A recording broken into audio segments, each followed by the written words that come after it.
মৌত কারণ নিয়ে আসে কেন জানেন? মালাকুল মৌত আল্লাহকে প্রশ্ন করছিলেন, দায়িত্ব তো দিছেন, পুরা করতে হবে, কোনো দ্বিমত নাই।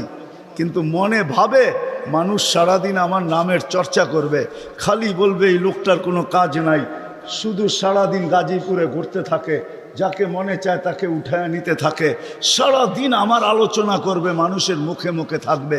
তো আল্লাহ প্রতি উত্তরে বলছিলেন, সাআজআলু লিল মাউতি সাবাবা, আমরা মৃত্যুর কারণ বানায় দিব। ইয়াযকুরু সাবাব ওয়া ইয়ানসাক, মানুষ কারণ নিয়ে আলোচনা করবে, তোমার নাম ভুলেও নিবে না।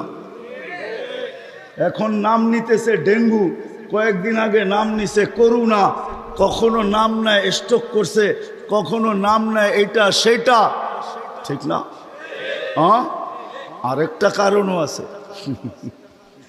শুধু নবীজির দিকে তাকায় এই উম্মতের জন্য আল্লাহ এটা করছেন, এই উম্মতের জন্য। এই উম্মতকে আল্লাহ আখেরাতে শাস্তি দিতে চান না। হায় হায়, উম্মত যদি নবী চিনত। আয়সা পড়ছি অবেলা, তো হাতে সময়ও নাই, আর হইল ওয়াজ মাহফিল, অন্য কিছু হইলে হয়তো ওইদিকে চলে যেতাম। নবীজি শুনানের সময় আমার কাছে এখন নাই। যে উম্মত নবী চিনে না, নবীর কারণেই আমরা পাইছি। এই উম্মতকে শাস্তি আল্লাহ আখেরাতে ইনশাআল্লাহ দিবে না।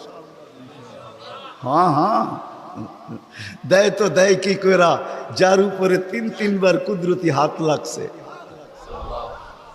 কয়বার? সৃষ্টি লগ্নে একবার, বাছাই পর্বে একবার। আমরা বাছাইকৃত উম্মত। হুয়াজতাবাকুম জাহিদ, শুধু বলেন নাই, জাহিদু ফিল্লাহি হাক্কা জিহাদি। উম্মতে মুহাম্মাদি, আমাকে পাওয়ার জন্য যতটুকু শক্তি আছে সব লাগায় দে না, সব লাগায় দে আমাকে পাওয়ার জন্য। কেন আল্লাহ? হুয়াজতাবাকুম, আমি তোকে নির্বাচিত করছি কুদরতি হাত দিয়া, আমার জন্য লাগাবি না তো কার জন্য লাগাবি?